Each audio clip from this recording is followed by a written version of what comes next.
Book 20.4 The Gleeks by Colin Harris. The Gleeks Contents. Chapter 1, Adam the Gardener. Chapter 2, All About Gleeks. Chapter 3, Tom and Kate Build a Hide. Chapter 4, Greedy Gleeks. Chapter 5, Bulldozer. Chapter 6, Tom and Kate Go Out. Chapter 1 Adam the Gardener.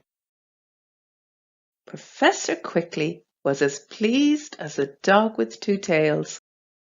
He'd just opened a letter, which told him he'd been left a fortune by an old uncle of his who had passed away. He had to tell somebody, so he rushed across to the little house in the woods.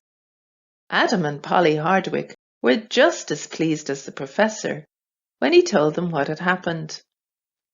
"I can pay all the bills," shouted the professor, "and there'll be plenty left to make this the best animal park that anyone has ever seen." He looked around the grounds. "Adam, I need a chief gardener, and now I can afford to pay you. I'd like you to have the job." Adam didn't even stop to think. "I'd love to do it," he said. "These grounds need a lot of work. There are weeds shooting up all over the drive. The flower beds are a mess, and lots of trees are ready to fall down." "I must spend some time making proper plans," said the professor. "All the animals I collected can stop at the zoo for the moment. We must do everything properly. We need animal shelters and places for storing food. Then we'll have to put in tracks and trails and picnic spots for all our visitors. And I want to build a big glass tropical house for all the exotic plants I collected. This needs a lot of thinking about. It will take months to do everything properly, but first I must draw up some plans. I can't wait to get started."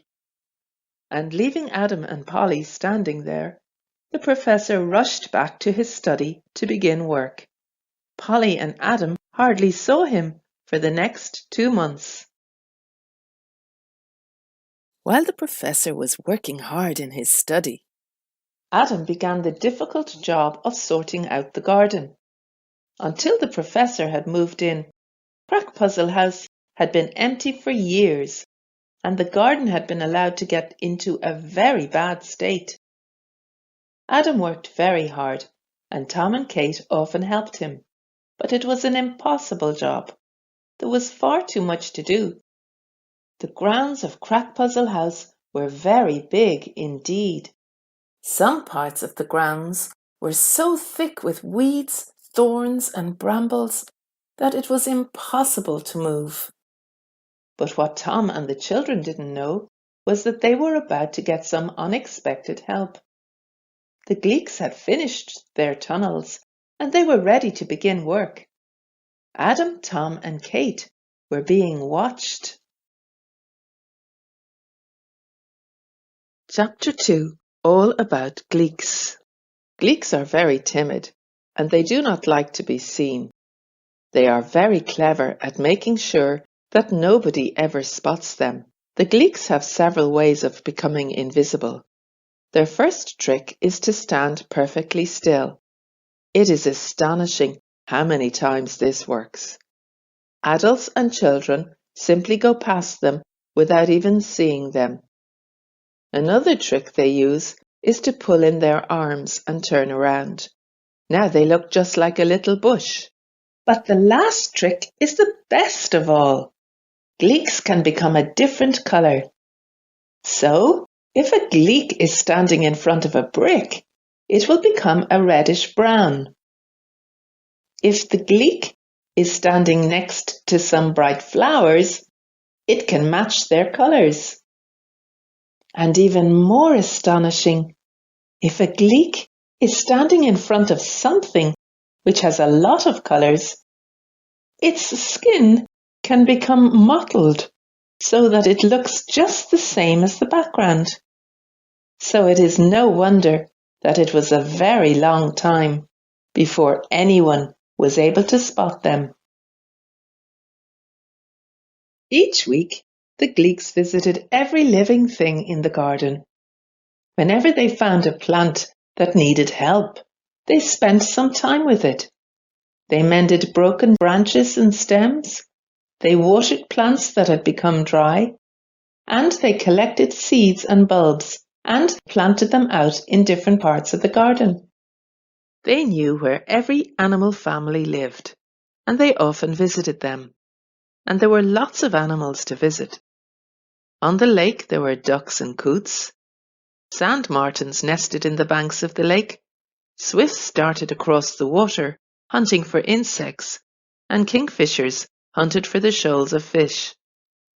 In the trees there were thousands of insects and woodpeckers, blackbirds, thrushes, jackdaws, rooks, and owls. Squirrels lived there too. Under the trees there were voles, rabbits, foxes, moles, stoats, weasels, and grass snakes. There were ants' nests, slugs, snails, and spiders.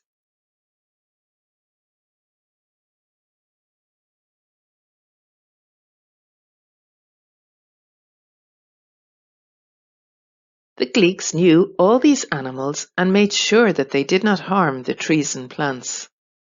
When they found animals that were hurting their plants, such as a snail eating green leaves and shoots, they did not kill it.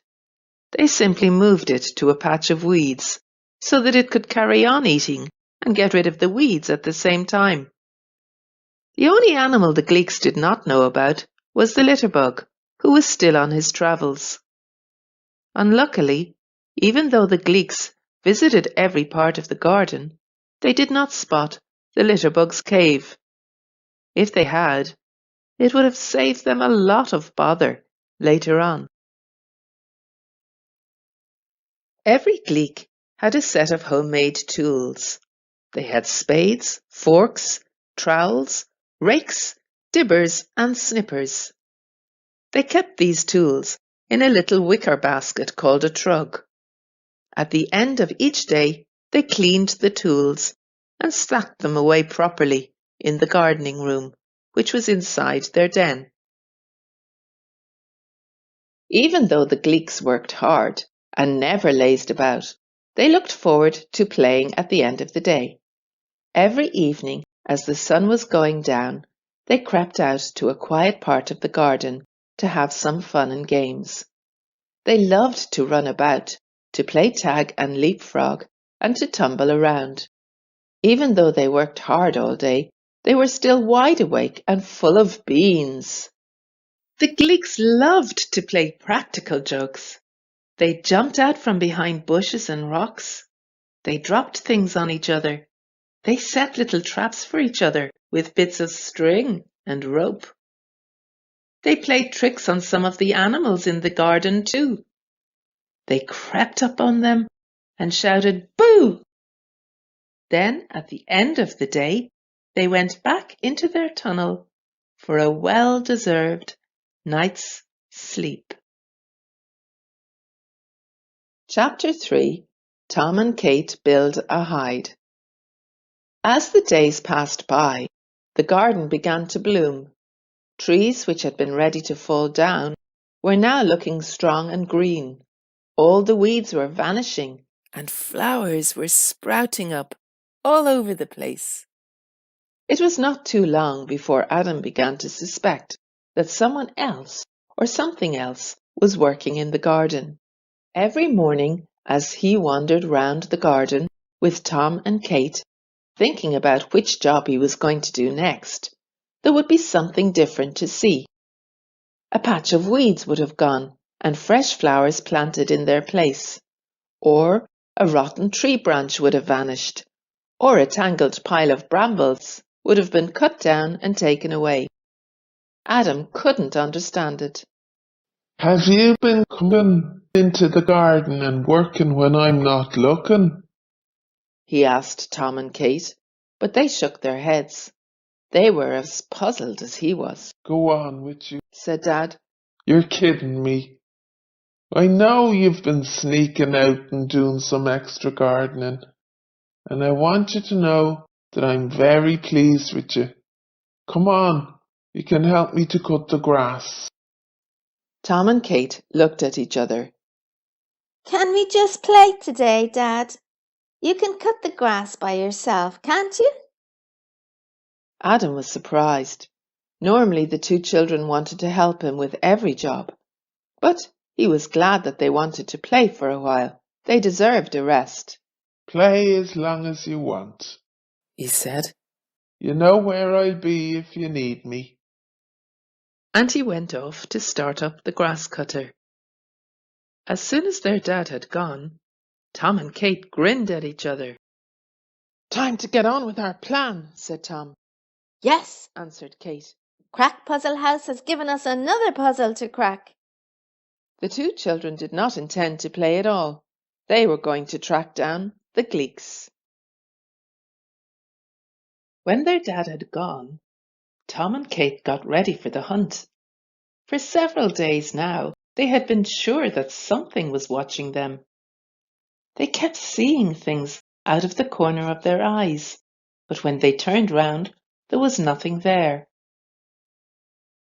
Last night, whispering together in Tom's bedroom, they had worked out exactly what to do.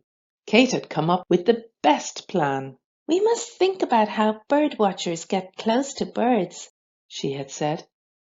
They build a hide, then they sit quietly inside and wait to see what happens. That's what we must do.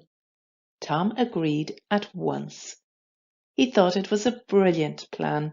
The two children found an open patch of grass in the trees and set to work to build their hide. As soon as it was finished, they crept inside.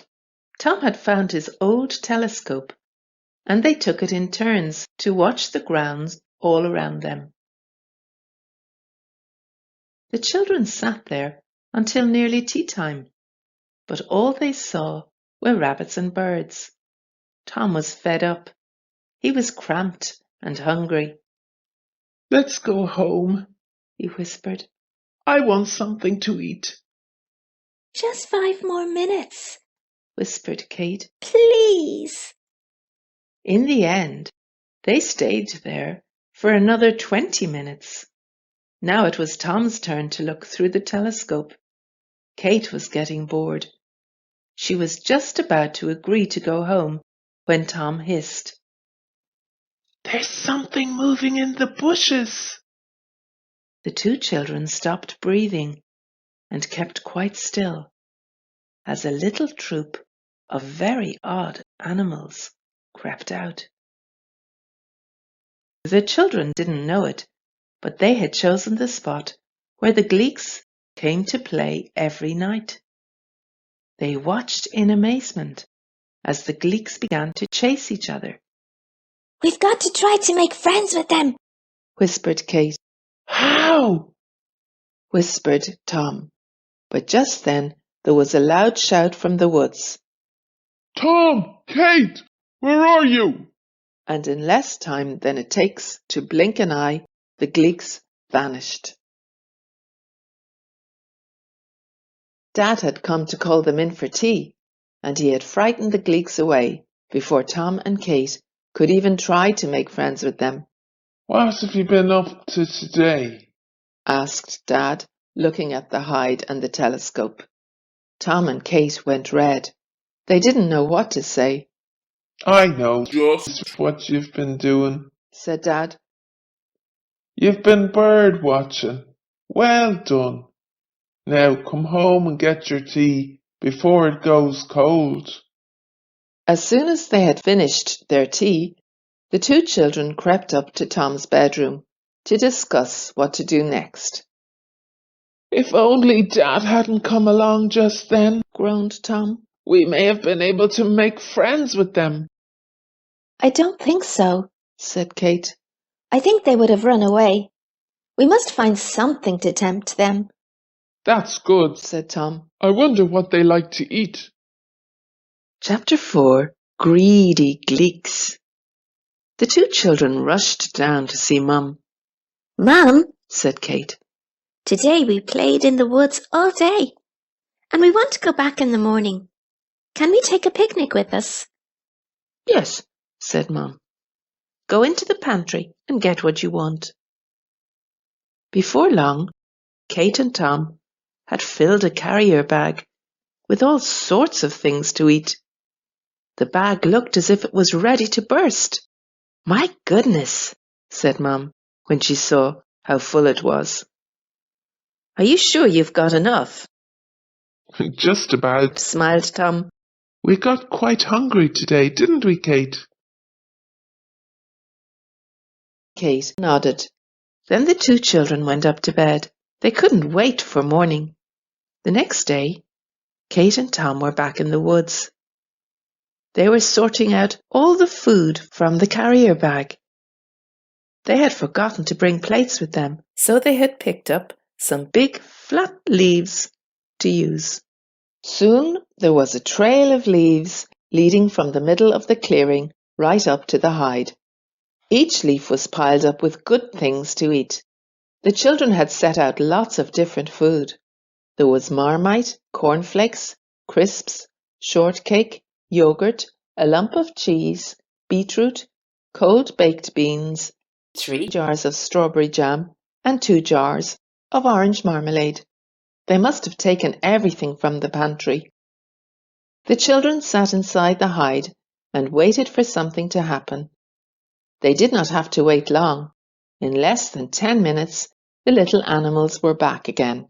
The children's plan had worked. The children watched in amazement as the little creatures set about the food. They ate absolutely everything. As they finished one pile, they went on to the next, getting closer and closer to the hide where Tom and Kate were sitting. As they reached the hide, it was plain to see that the jam and marmalade were a big hit. The Gleeks loved it. Very quietly, Tom and Kate crept out. Good morning, said Kate quietly. The Gleeks scattered, but one unlucky Gleek had a jar of jam stuck to his head. He couldn't see where he was going. He just ran round and round and round. In the end, he collapsed on the ground. Kate bent down and picked him up. Making sure not to hurt him, she pulled the sticky jam jar from his head. Don't be frightened, she whispered. We won't hurt you. We want to be friends. She put him down on the ground. Go and tell the rest of them. We just want to get to know you. We'll wait here. The Gleek blinked, smiled at them, and shot off into the trees as fast as his little legs would carry him. That won't work, muttered Tom. We won't see him again. But in the end, Tom had to admit that Kate was right. 2 minutes later, the little family of Gleeks trotted back across the clearing, came right up to Tom and Kate, then sat down on the grass. They were all blinking rapidly, and they looked ready to run at any minute. Very slowly, Tom and Kate sat down next to them. Right, said Kate. Here goes. I've never seen anything like you in my life. Where do you come from? And then she giggled. Silly me, she said. They can't speak. They won't understand a word I'm saying. Yes, we can, squeaked the Gleeks. For the next 3 hours, Kate, Tom, and the Gleeks chatted away happily. The Gleeks told the children about their home in Brazil and how their job in life was to look after all living things. They explained that adults were often to blame for harming living things. Adults polluted the rivers and the seas, cut down forests, and built dirty chimneys which blotted out the sky with thick black smoke. We try to put things sounds right, said one of the gleeks. but it's a very difficult job. Yes, said another. It's a shame, because children like you are good to living things. But when children become adults, they seem to forget. Then they add to the mess. We hide from adults, said the first gleek. We only make friends with children. You must not tell any adults about us, or they will try to hunt us down and catch us, and we will have to go away. Our dad won't hunt you down, said Tom. He loves living things.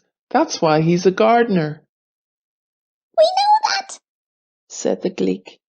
And we are trying to help him, but we think it will be safer if you don't tell him about us. Will you give us your word not to tell anyone else about us? The children nodded. Good, said the gleeks. Now come along with us and we'll let you see where we live. Soon the children were standing in the middle of the maze. This is it, said the gleeks. The children were puzzled. All they could see was the fountain. Then the gleeks opened the hidden door, and the children could see the dark tunnel leading downwards. What a clever doorway, said Kate. No one could ever tell it was there. We must go now, said the gleeks. But you can come and visit us again. Just make sure that no one else sees you. We will, said the children, as they trotted home for their tea. Chapter 5, Bulldozer. Several more weeks passed. The children often visited the gleeks, and at last Professor Quickly finished his plans.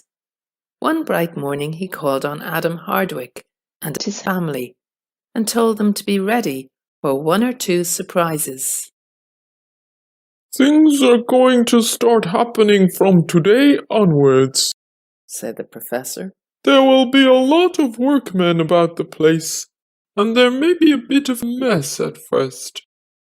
But it will all be cleaned up in the end. When everything's finished, I'll send for all the animals from the zoo, and then we can have our grand opening day. And just as the professor had finished speaking, there was a loud rumble, and a line of heavy trucks came chugging up the drive.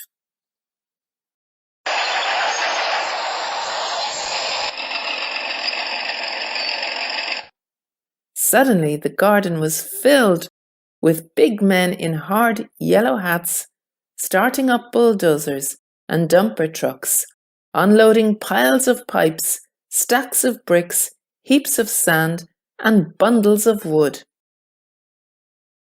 Adam, Polly, Tom, and Kate goggled in amazement. They had never seen anything like it. Professor Quickly rubbed his hands together and waved at one of the biggest men. Right you are, he shouted. Get on with it. The man nodded. He climbed into a big bulldozer and started it up, and then something terrible happened. The big man lowered the big steel blade of the bulldozer and drove at the maze. "Stop!" shouted Kate, but she was too late. There was a loud cracking and spitting sound as the bushes from the maze were flattened and uprooted.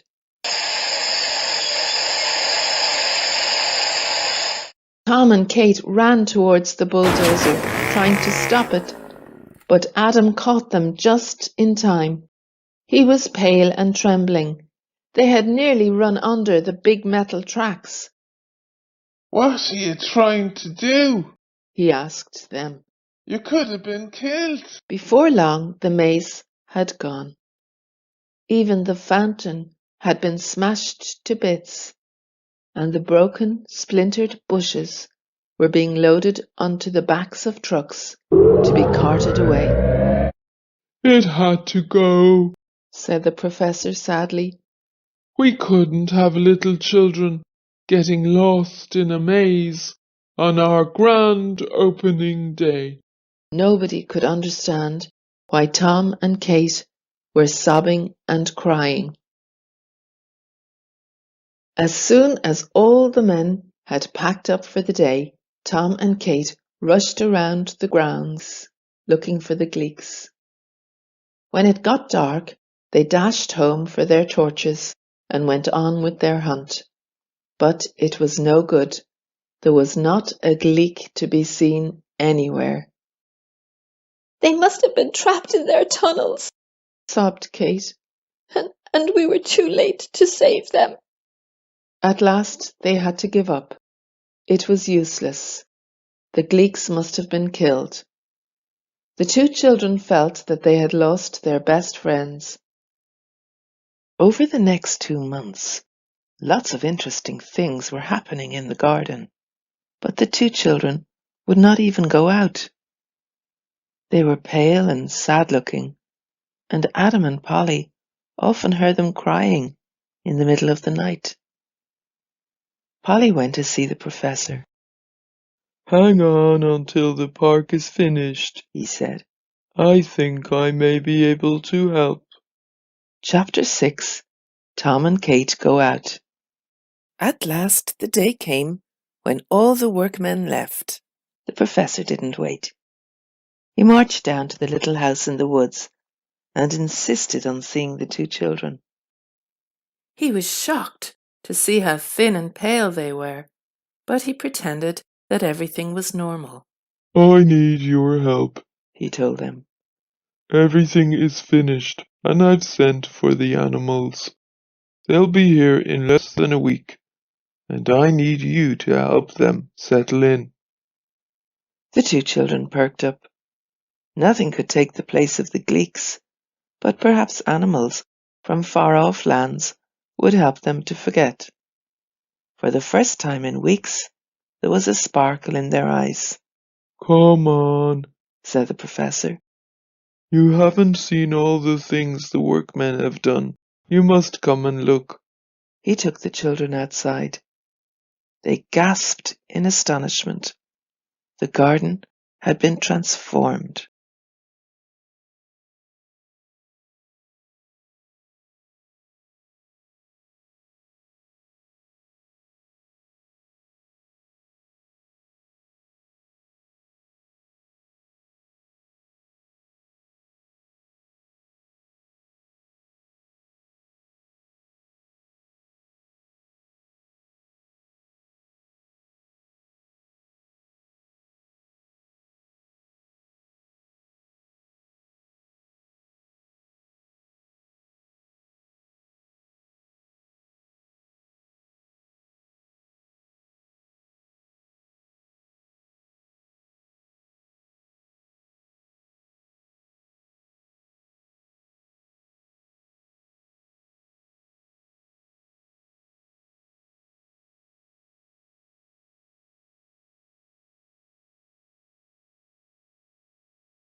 "Wow!"